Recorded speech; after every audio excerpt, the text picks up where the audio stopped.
Hospital Albert Einstein, em São Paulo, onde Silvio Santos estava internado, o apresentador e empresário morreu em decorrência de uma broncopneumonia após a infecção por influenza. Silvio estava internado havia 17 dias. Segundo o SBT, ele deu entrada na unidade no dia 1º de agosto para realizar exames que não podiam ser feitos em casa.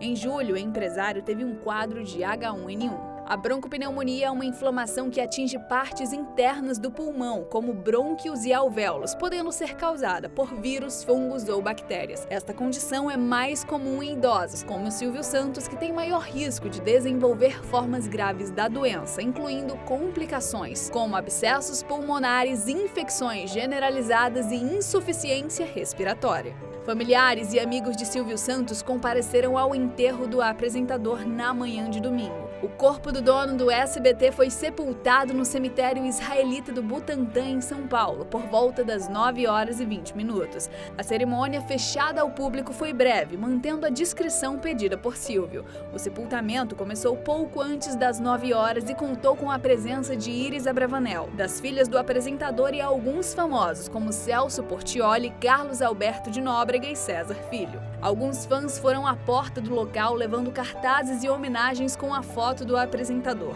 Apesar disso, o ambiente estava silencioso em clima de respeito. Na tradição judaica, o enterro do corpo é feito sem ostentação. Segundo a Congregação Israelita Paulista, o objetivo é frisar a igualdade de todos os seres humanos em sua morada final. Assim, o enterro ocorreu sem ostentação, enfeites ou flores.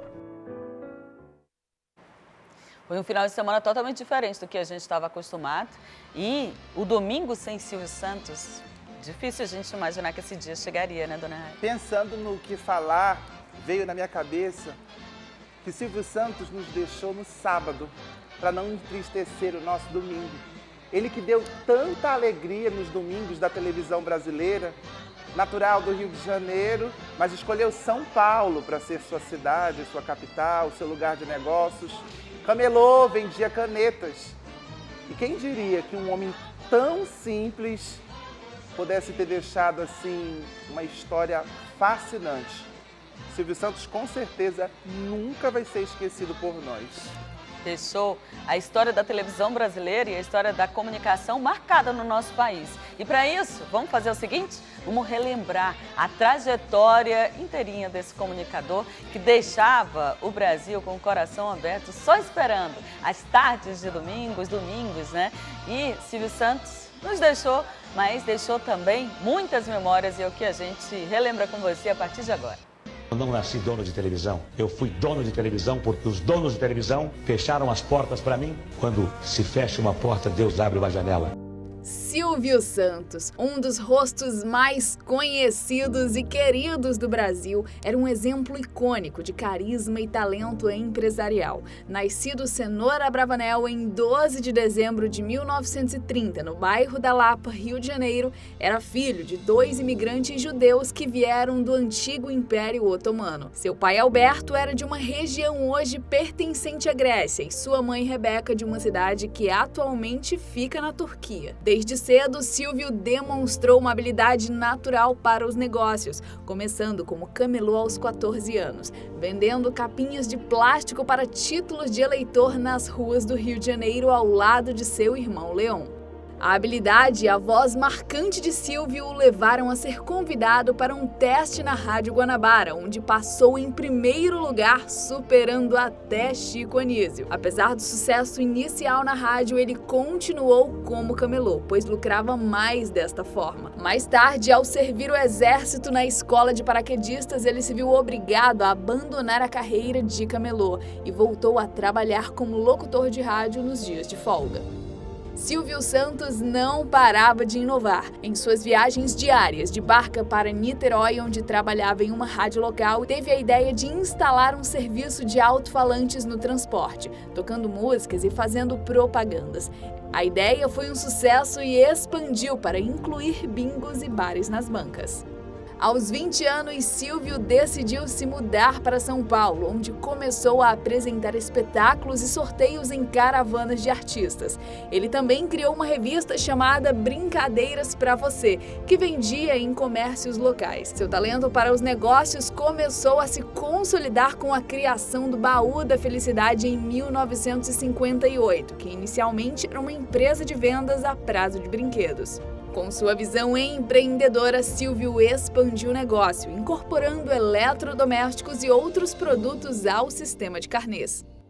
Nos anos 1960 e 1970, Silvio Santos diversificou ainda mais seus empreendimentos, criando e adquirindo empresas em várias áreas, desde a construção civil até cinema. Em 1969, ele fundou a Baú Financeira, que mais tarde se tornaria o Banco Pan-Americano.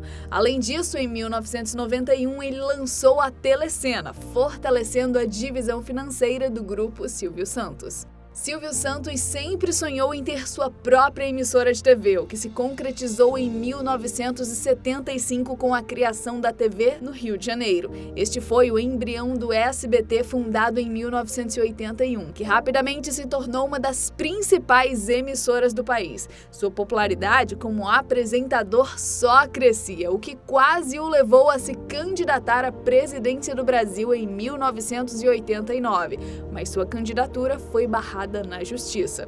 Durante as décadas de 1980 e 1990, Silvio focou na consolidação do SBT, mas nos anos 2000 voltou a expandir seus negócios com a fundação da empresa de cosméticos em 2006 e a inauguração do Hotel Sofitel Jequitimar Guarujá em 2007. Porém, o grupo Silvio Santos enfrentou uma crise significativa em 2010, quando foi descoberto um rombo de 4,3 bilhões no Banco Pan-Americano. Para salvar o grupo, Silvio empenhou várias de suas empresas e se concentrou na Jequiti, que continuou a crescer rapidamente.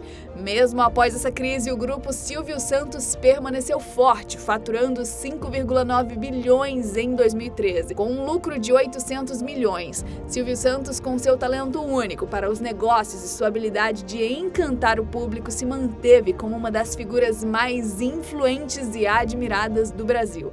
Elas hoje ganharam de nós, hein? Ganharam. 2 semanas seguidas. Sem dúvida. Eu já vi que nós precisamos fazer um retiro espiritual. Retiro espiritual.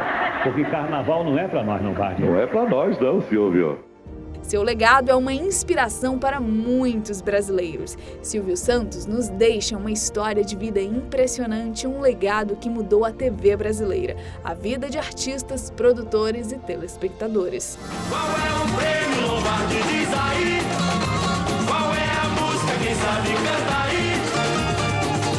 Quem quer dinheiro, o aviãozinho vai subir. Fica por dentro de todas as notícias e programas da nossa TV Crítica? Então, ó, se inscreva no canal, ativa o sininho e vai chegar assim uma notificação pra você aí do outro lado. E aí você fica por dentro de tudo que rola por aqui, né? A gente te espera no próximo vídeo. É isso.